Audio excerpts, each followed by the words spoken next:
Support the show by donating at themusicbuds.com. Thank you.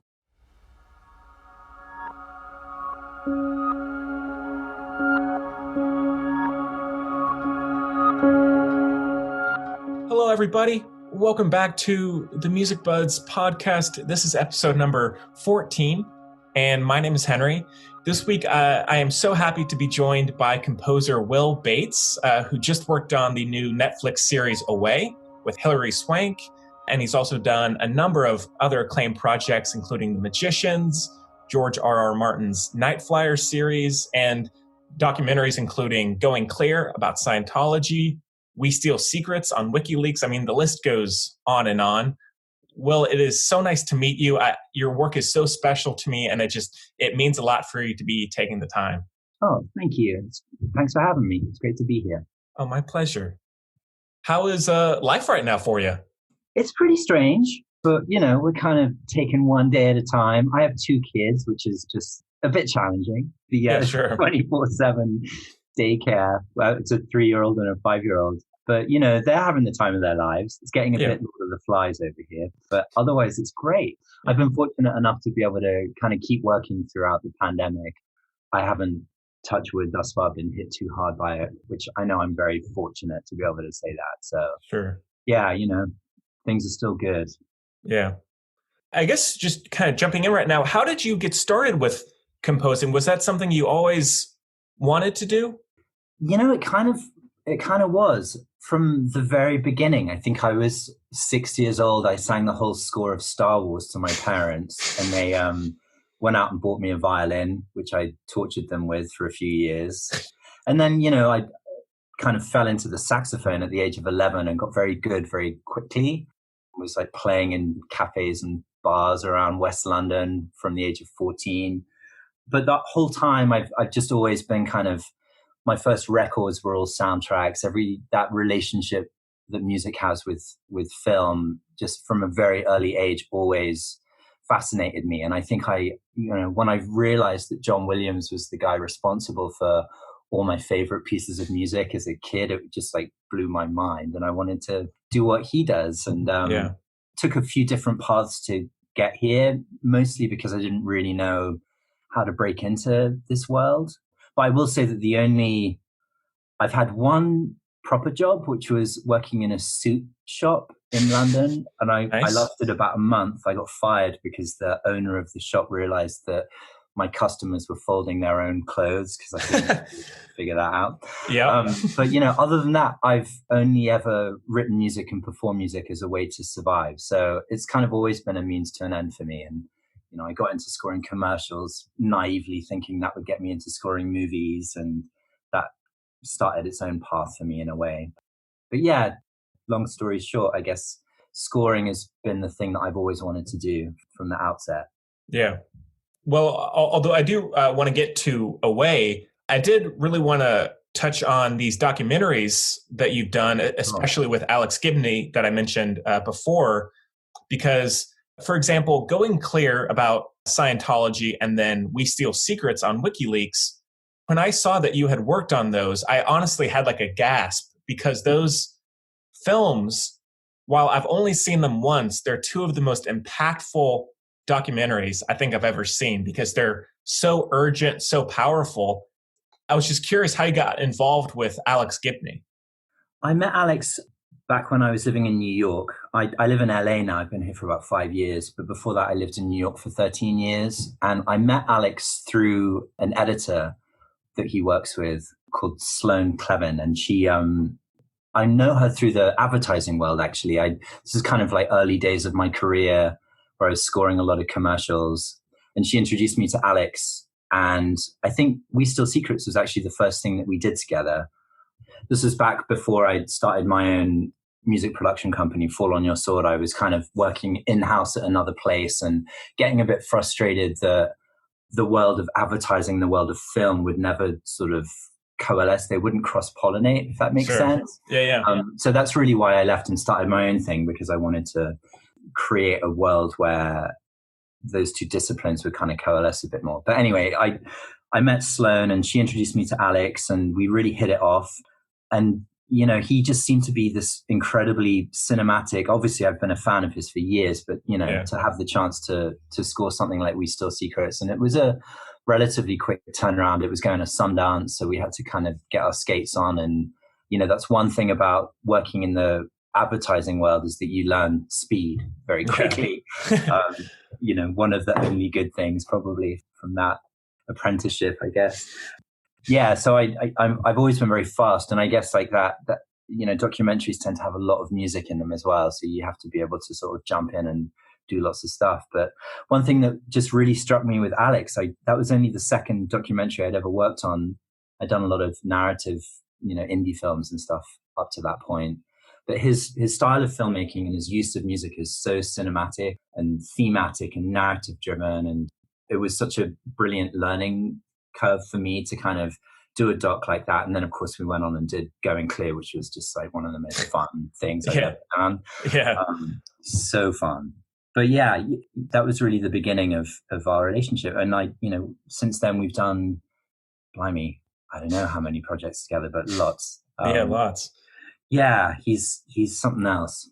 It's always a pleasure to work with him. We just finished one called Crazy But Not Insane, which is going to probably come out in a month or two.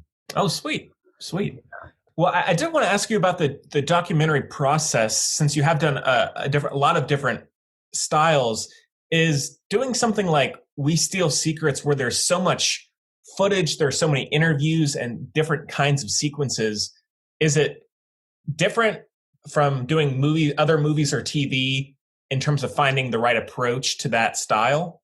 I tend to start that process the same way. And again, that's kind of something that I learned from Alex. Like, it really, at the beginning of any project, every project is different, of course, but at the beginning of any project, I tend to sort of have this moment behind the piano where I'm like thinking about a character or a sequence, and I'm searching for that melody or those chords or those colors that are just kind of intrinsically connected to this character or sequence. And until I have that moment, I can't really move forward, if that makes sense. Like, I have to kind of have this thing that's just like totally unique. And sometimes it's not even a piano, it'll be like, I tend to get very inspired by sounds, and sounds tend to sort of give birth to melodies and layers of weird loops and all sorts of stuff like that. So I'll always have this kind of exploratory moment at the beginning of a project, and then kind of move forward from there. And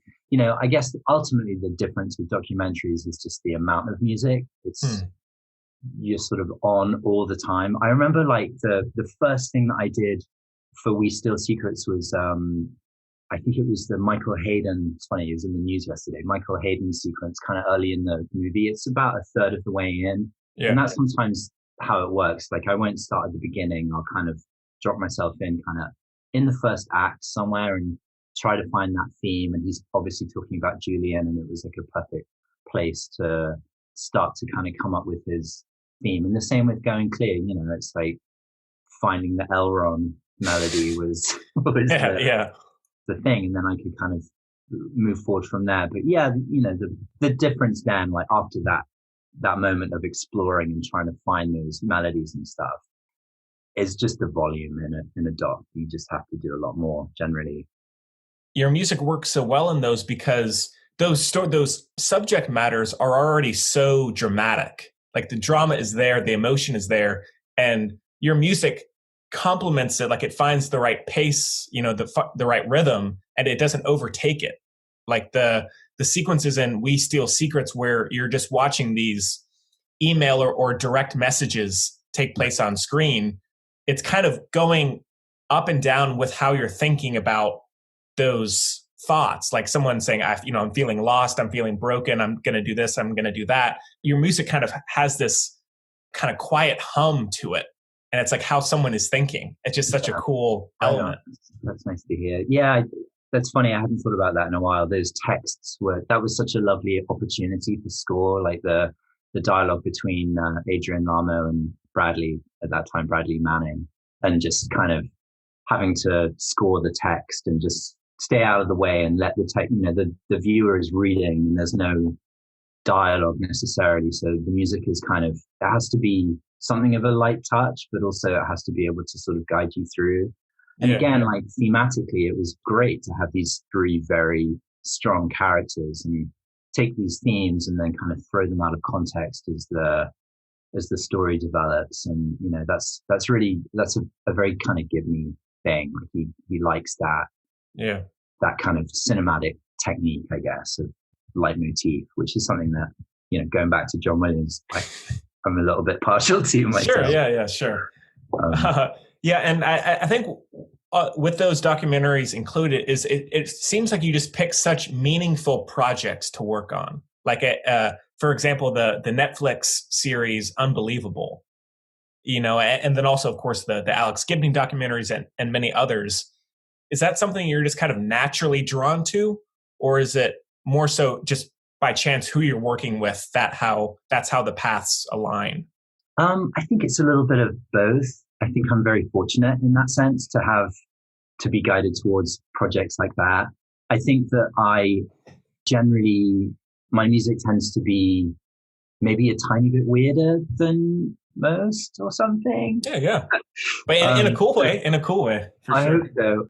I tend to get excited by, again, like trying to find something new and different and a different kind of approach. So generally, maybe that's to do with some of the filmmakers are a little more experimental in their approach to score. And that really suits my way of working. So, I tend to not get the big bombastic Hollywood blockbuster thing, although that would be nice too. Yeah, sure. But yeah, it tends to be, when I use orchestral instruments, it tends to be I'll use like a quintet, I'll use a chamber group, that kind of thing. I actually just finished my first larger orchestra score that will be out cool. next year.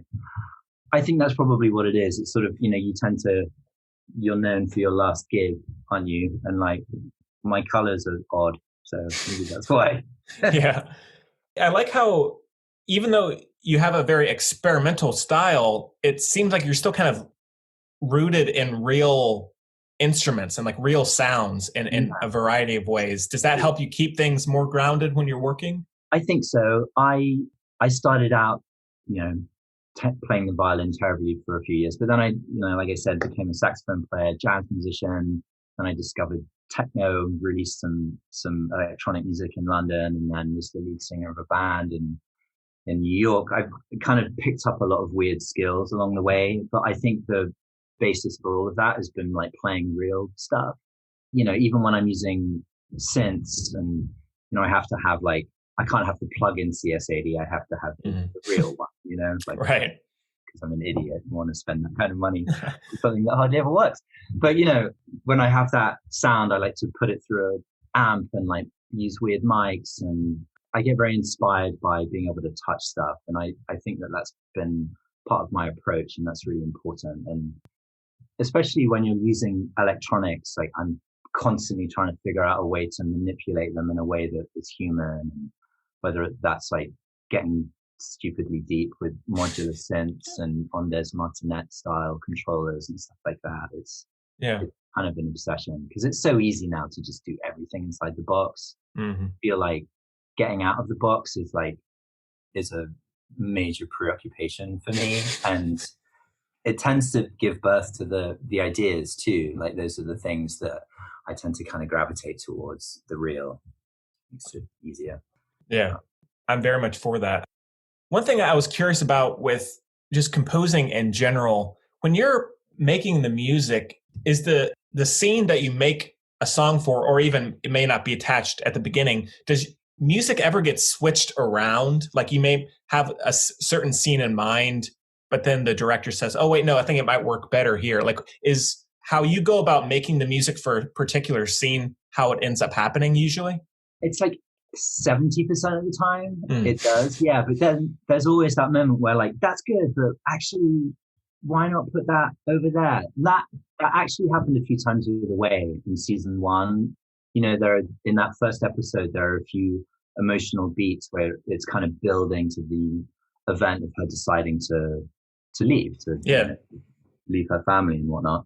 And in that process, I think that there were maybe 2 cues that I had written where it was that one's good, but let's put it over here. And then when, inevitably when that happens, when a producer or a director decides to do that, you have to obviously adapt it to make it fit that moment, whether it's timing or just kind of in terms of the larger context. But yeah, that is something that happens, and it's better that happening than it getting kicked out. Yeah, sure. Always better. Happens too. It's all part of the journey, and especially with a TV show, that's scoring those first 2 or 3 episodes is so essential for finding the palette for the rest of the show. Getting it right is, I always find the first 2 is always the most challenging. And then we're off to the races. Yeah. Well, with Away, which is a fantastic series, I went in not knowing really anything about it. I knew it was Hilary Swank, and I knew it was dealing with astronauts in space. But that opening shot of Earth taken from the perspective from the moon, and when your music kicks in, it was truly like instantly captivating. Again, I knew nothing going in, and then I was just immediately in. I also didn't realize that Edward Zwick, who did Last Samurai and Glory, so many others, he directed that first episode. But your combination with your music, it was just like, I'm in. I have to keep watching. Right on. That's good. It's nice to hear. Yeah. That first cue. Weirdly, I think that was the first thing that I wrote for the show. Actually, that's a lie. It was the second thing I wrote for the show. We talked a lot about this kind of feeling of oscillation, I guess, of like moving and kind of orbit, and especially like, she's on the moon and whatnot. And that's something that I had talked a little bit about or experimented with on a show before that called Night Flyers, which was very different, but also in space and had that same kind of cycling thing. And I used different instruments for Away, obviously, but I had this way of kind of layering up sounds, like kind of setting up a loop basically, and just playing stuff that isn't to tempo, but just layering up these kind of arrhythmic sort of percussive sounds that kind of create this sort of slightly wonky cycling feeling. And that first cue has that, and it's me picking. I have a lovely old Soma upright piano at my studio, and I'm sort of picking different strings and then recording them and then looping them and then picking them again, and it kind of, I think there's maybe 30 of them, and they're just sort of constantly kind of rotating, and that was sort of like, oh, that's pretty. And then I found the melody that then gets kind of developed into something for Hilary's character. That was important, that feeling of sort of floating. It was kind of fun. But the first piece of music I wrote for that show was actually while they were still shooting.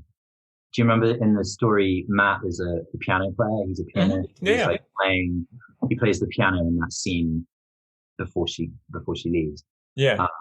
And they needed a piece of music for it. So I was like, okay. So I wrote this thing and then like recorded my hands playing it and sent it to them on set. And Josh Charles is a fantastic guitarist, I guess. He's not really much of a piano player. He had to learn that piece, and they ended up, I play in a really weird self-taught way. So they ended up having to hire a proper teacher. Oh, wow. My hands didn't really do the job. But yeah, that was kind of interesting. For a composer, it's pretty rare for us to have that experience, to somehow be involved in the shoot like that. It's fun. It's really fun. Yeah. I did it a little bit with the Magicians. They would always, every season there would be like a musical episode. But generally speaking, it's a pretty rare thing. And then as the series goes on, he has the stroke and he only has use of his right hand. So I think it's episode 4 or 5. I had to write another piece that just uses the right hand, but he's quite an accomplished pianist, his character. So it had to be the sort of dexterous piece. And that was fun too. Yeah. Yeah. It's cool. It's a lovely way to start the process in a way. Yeah, I'm sure. Yeah, and I think, again, as I was talking about with the documentaries, I couldn't believe how emotional that, even just that pilot was. I felt like that character goes through the ringer in that. Again, I think your music, and it just seems to be the right mentality of serving the story rather than saying, here's my moment, here's my music. It's like, how can I best complement the end goal? Right on. Yeah. And, often it's hard to to pull back. You know, we all want to like be noticed, don't we? Right. It's definitely the restraint. I think is so powerful sometimes, especially with a show like this. That the acting is so excellent and the writing is so good. There's not a lot that needs to be done with the score other than just kind of support what's happening. And there are moments where, you know, obviously there are parts in the show where I really get to kind of go for it. Go all out, yeah. I really believe in that. I'm so oversensitive to that stuff. If I'm watching TV or watching a movie and I'm being told how to feel or what to think by the score, I kind of want to switch it off, you know? Gotcha. So I'm very aware of that. I never want to like tread too far. And with a show like The Way, that's important. With a show like Unbelievable, it's even more important. That kind of light touch to just to be there to maybe express something that isn't necessarily on camera. You know, that's another, to kind of play against picture a little bit. There's a sequence, I think, in episode 8, is it, where they do the thing, the EVA moment where they're gathering ice outside the ship, and you know it's tense and there needs to be this sort of propulsive thing, but we kind of talked about like maybe flipping it on its head a bit, maybe have it be about like that feeling of wonder and awe, and it's like that's where the fear is in a way. It's like, whoa, it's so big and empty, and this is kind of whoa, rather than it being like grabbing you by the throat and kind of shaking you to be tense. It's sort of this idea that there's kind of beauty and fear all wrapped up in the same thing. Which I really like that idea. It's cool. Yeah. Veering off a little bit, since I also do a movie podcast, have you been watching any movies, TV shows recently you've been enjoying? What have I been watching? God, I feel like I get into a show and then I watched Watchmen, which I thought was awesome. Oh yeah, so good. And then I kind of start watching stuff and then realize because of what's happening in the world, I kind of just want to watch the Bake Off. So. Oh, please. Hey, I am right there with you. I'm right there with you. Man, I mean, like, you know, the thought of Paul Hollywood giving you the handshake is enough to bring me to tears. You know, I don't know what's happened to me. Maybe I'm just getting old. But, but no, I feel that for sure.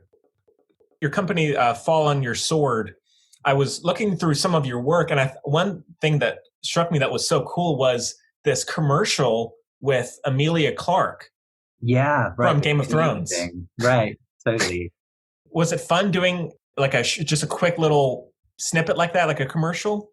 Yeah, you know, it's funny. Like when I started out, I did a lot of ads, and I think for maybe throughout my 20s and early 30s, that was my thing. And like I said, I worked at another company and really cut my teeth on that, and then left and started Fall on Your Sword.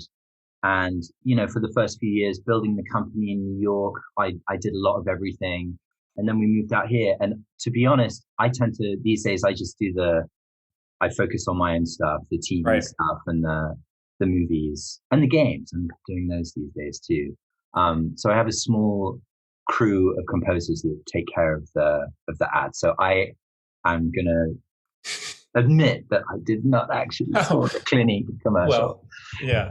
But that was a Fall on Your Sword job though. Yeah. That came through the business. I have a business partner, Lucy Alper. So she basically produces all of the ads and helps me out with the TV stuff when I need the assistance. Right. But yeah, you know, it's been kind of an interesting thing for me to sort of step away from the ad world a little bit, and I get to kind of observe it. They wheel me out of retirement every now and again to do something, but generally I, you know, it's so brutal, that world. Like you can work so hard on something and then just suddenly it's like death and like taken away from you. And I feel like I'm too old to handle that kind of rejection. Fair enough. I just, you know, it's become, music is so precious to me now, and like time is precious, and being able to work on the kinds of projects that I work on is enough for me creatively. Yeah. I was talking to the composer Michael Dana, and he was saying he doesn't really listen to that much music. Do you listen to music on your own all that much, or are you kind of like to stay away from it so you're not getting too influenced by something in particular? Kind of interesting, actually. I would totally agree with him up to a point. I was really not listening to anything up until about 2 years ago. I mean, like I said, I've been in bands and, I think as a composer, you're just constantly making stuff. And the last thing you want to do in your downtime is to listen to something. But for some reason, everything changed. I think it was because of having kids. I went out and got my vinyl situation dialed at the house and kind of got my records back from London and just sort of started going through stuff. And you're basically trying to influence your children. You will like Miles Davis. So I kind of rediscovered music again, I think, in the last year or two. And it's delightful. And I find myself now being able to sort of divorce myself from what I used to think of as a kind of ear fatigue. It's maybe a different part of the brain. It's something that you can kind of train yourself to do. Once I'm done with the day of work, I can sort of go back to the house and put a record on and feel kind of inspired by it in a way that I used not to be, which is weird.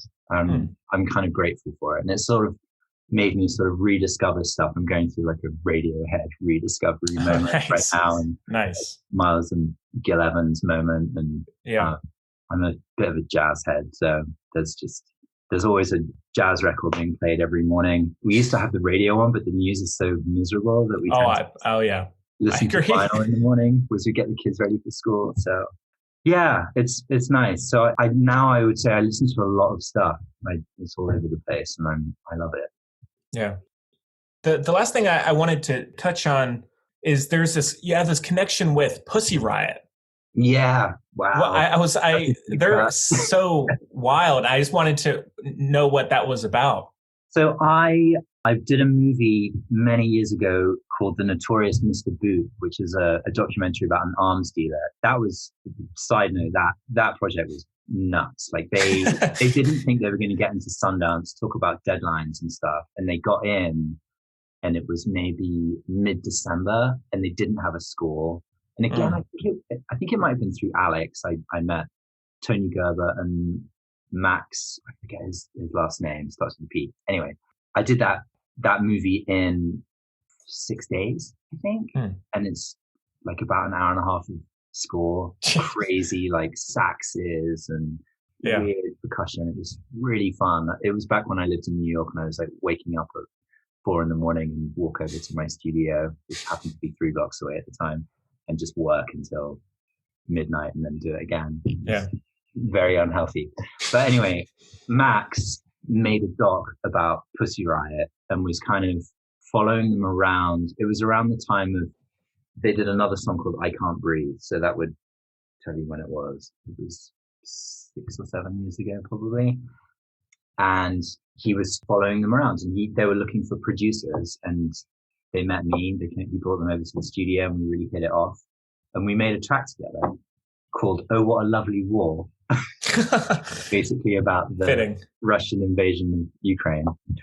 And it's awesome. And I think it came out. I don't really know, but we had this wild experience where they were just in my studio for 2 weeks, and we made this piece of music, and they were just hilarious and lovely to hang out with. I remember sitting at the piano, and they would be like, you do not play in the middle of the piano. You play all the way down here, or you play all the way up here. We are extremists. So nothing in the middle. I'm like, all right. Yeah. So, that sort of gives you an idea of what that experience was like. It was crazy. But that was the Pussy Riot thing. Yeah, we stay in touch from time to time too. Oh, cool. Is there anything else you want to mention, Will? Anything else about your work? Anything I haven't touched on? Just because I love talking to you, but I don't want to leave anything hanging. Blimey, I don't know. I guess I have this movie coming out next year called Bliss, which is going to come out on Amazon, directed by Mike Cahill, who is a filmmaker I work with a lot. And he and I, we've done a lot of movies together. That was the beginning of our working relationship. We did tons of TV. I think we've done maybe 8 shows at this point, which is nuts. And we haven't worked on a movie together in years. So this is the first one in a while, and it's been just such a joy. And this movie is amazing, and I'm really excited about it. Cool. Owen Wilson and Salma Hayek. Oh man, kind of about simulation theory. But yeah, it's wonderful. So that's happening, and I'm also working on my own record, which has been kind of in the background for a while. Yeah. I getting sidetracked and not getting involved in it. But COVID has started to maybe potentially carve out a bit of time for me to finally take that a bit more seriously. So yeah, some fun stuff. Cool. Yeah, like his movies are so provocative, and they're so complex. I can't wait for that. Yeah, and he has you're right, he has a very specific style, and this is no exception. It's big. It's like another very, very big, intense idea, sci-fi kind of idea, but seen through this very sort of human lens. Yeah, it's excellent. Cool. Yeah.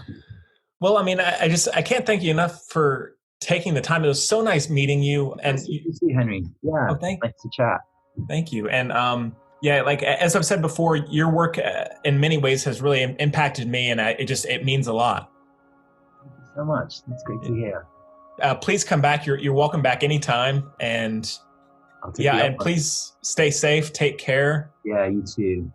All right. Man. Okay, everybody. Well, I guess that's about it. We really hope you enjoyed the show, and we'll see you next time.